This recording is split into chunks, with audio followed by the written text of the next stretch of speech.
Warning: the content of the video that you are about to watch pertains to the harvest of fur-bearing wildlife through the practice of ethical, sound wildlife management of modern-day trapping.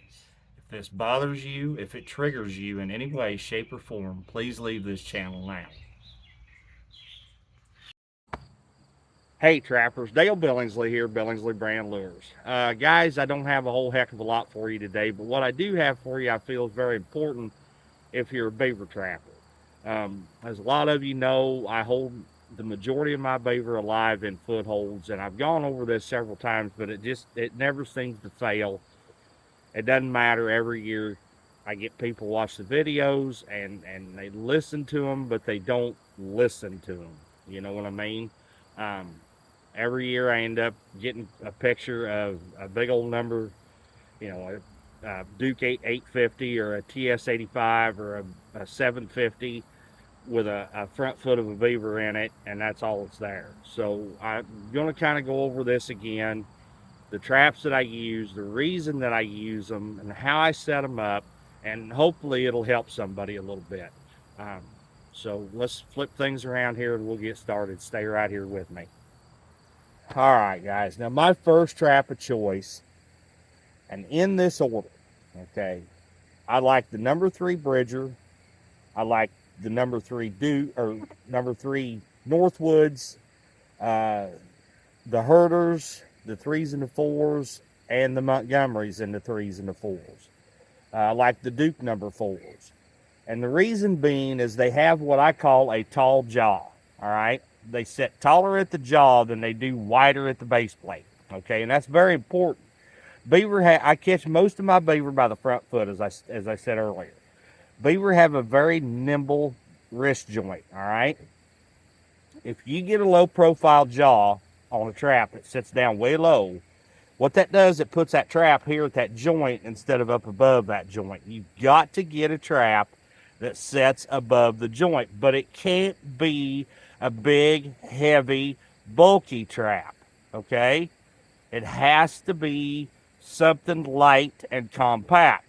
And the reason being is, again, we're holding these beaver alive. We've got it set up on 10 feet of cable, 1/8 inch, or we've got it set up on 10 feet of chain.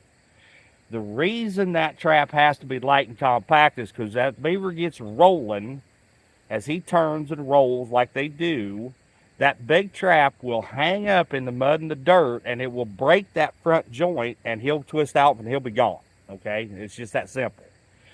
5 pounds of pan tension. It's very important, as we've stated in earlier coyote videos, it's very important that that pan goes clear to base, all right? That puts that way up high on that beaver's front leg instead of down on that joint. I'm telling you guys, this is important. You can chisel this. This is one thing that I ever say that you can chisel in stone, all right? It has to be up above that joint. These big old number 3 and number 4 double log springs, yes, there have been a pile of beaver caught in them, all right? But you can see just by sitting right there on the tailgate, you can see the difference in the jaw height between the number 3 and the number 4, or the number 3 and the number 3. Okay, you can see that this is considerably taller than what this is. And again, you've got these big old double long springs weighing out there like a set of wings on an airplane. And as that beaver is rolling, these things are getting hung up in the mud and in the dirt and the sand and everything else. This trap will stop, but the beaver won't. He will continue to keep rolling. And as he continues, he will break them front leg bones and he will twist off, I promise. All right? It's the same way with a big, let's big, heavy Duke 850, okay? Now, I've taken the front coils off of it because, my opinion, when it's brand new like this, that you don't need those front coils, all right? These are a back foot trap, and that's what they're designed for. They're fine if you're going to drown your beaver. I have no problem with that. But if you're going to try to hold them alive like I do, this trap is not going to work, okay? I don't care how thick and heavy the jaws are. I don't care. It doesn't matter. That big, heavy trap, 90%, well, I shouldn't even say that, of the majority of the time, All right, let's put it that way. The majority of the time, leg damage and paw damage, and it doesn't seem to matter what animal it comes from. This is just my belief, okay? I'm not saying that this is chiseled in stone. This is my belief. My belief is the leg damage and the paw damage comes from the animal tripping and falling over that big, heavy, cumbersome trap.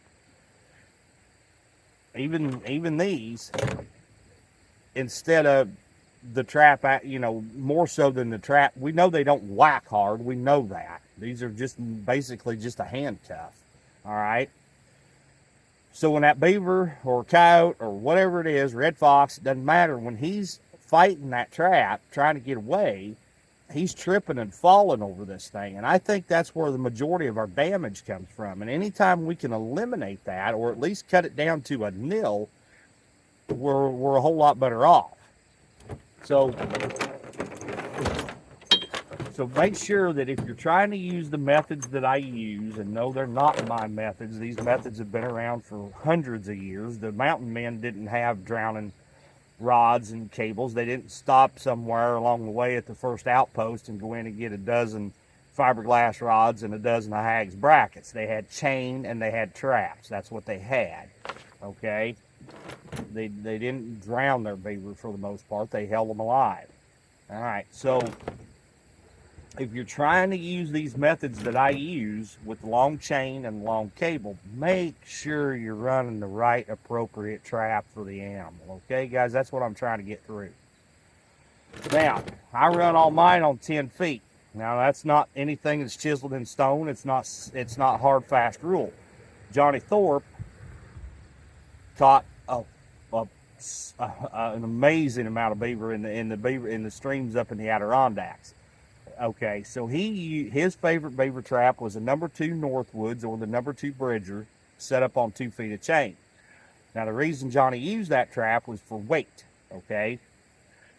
Now, you go to the other end of the spectrum, you've got Craig O'Gorman who ran the 114 Newhouse offset laminated with teeth on 18 feet of chain. Now, my thoughts here and my speculation is that Craig was doing that because of the extended check periods out west, out in Montana. Johnny was doing it for weight issues, packing up into the Adirondacks. Craig's using it for an extended period check.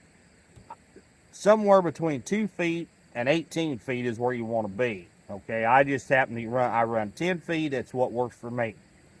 I know, and if you want to, you can, and I've done it. I've got some of my cables are set up this way to where I've got a center swivel in them that if I need to, let's say there's a lot of brush on the bank or something like that, the beaver's going to tangle up in it, I can pin them down at 5 feet if I want to, and I'm still good, okay? So if that's something you want to do, you can always put a center swivel in your chains or in your cables, and you can stake them at 5 or 6 feet, and you'll get by just fine. And it doesn't matter whether you're running stock jaws or whether you're running offset laminated. It does not matter. Both work just equally fine. I've caught a pile of beaver in both of them, and there's no problems either way. I will lose, and I've kept track, myself and Dean Bartz, we've kept track. You will lose 1 out of every 100 beaver to ring off with this method. All right. Those are pretty good odds. There's nothing ever 100%, but if you can get in that 95, 99% bracket, you're doing pretty good. So if you can get in that, like I said, that 99% bracket up to 95, even 80, 85, you're still doing very well. All right. Now, that's not to say that I don't have a beaver come in a little goofy once in a while. Hit it with a back foot, and these traps are plumb big enough to swallow a beaver's back foot. All right. Don't let that fool you. They've got a 6.5-inch jaw spread. They're plenty big enough. All right, but once in a while you'll get one to come into a set a little goofy. Maybe the water come up, maybe the water fell, maybe he come in at a different angle than what you anticipated, and you'll take a back toe off or something like that. But it's not that common. So I just wanted to go over that with you guys, just because I want to make sure that you're set up for success and you're not setting yourself up for failure. These number 3 double longs are fine on back feet, though I don't know why you would want to use them much. I do. I just don't, you know, they're not ideal by any means.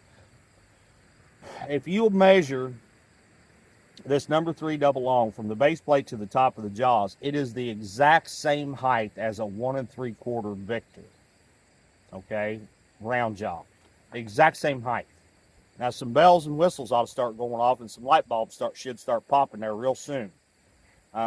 These traps are fine and dandy for your coyote work, your cat work, something of that sort. And like I said, I do use them on beaver.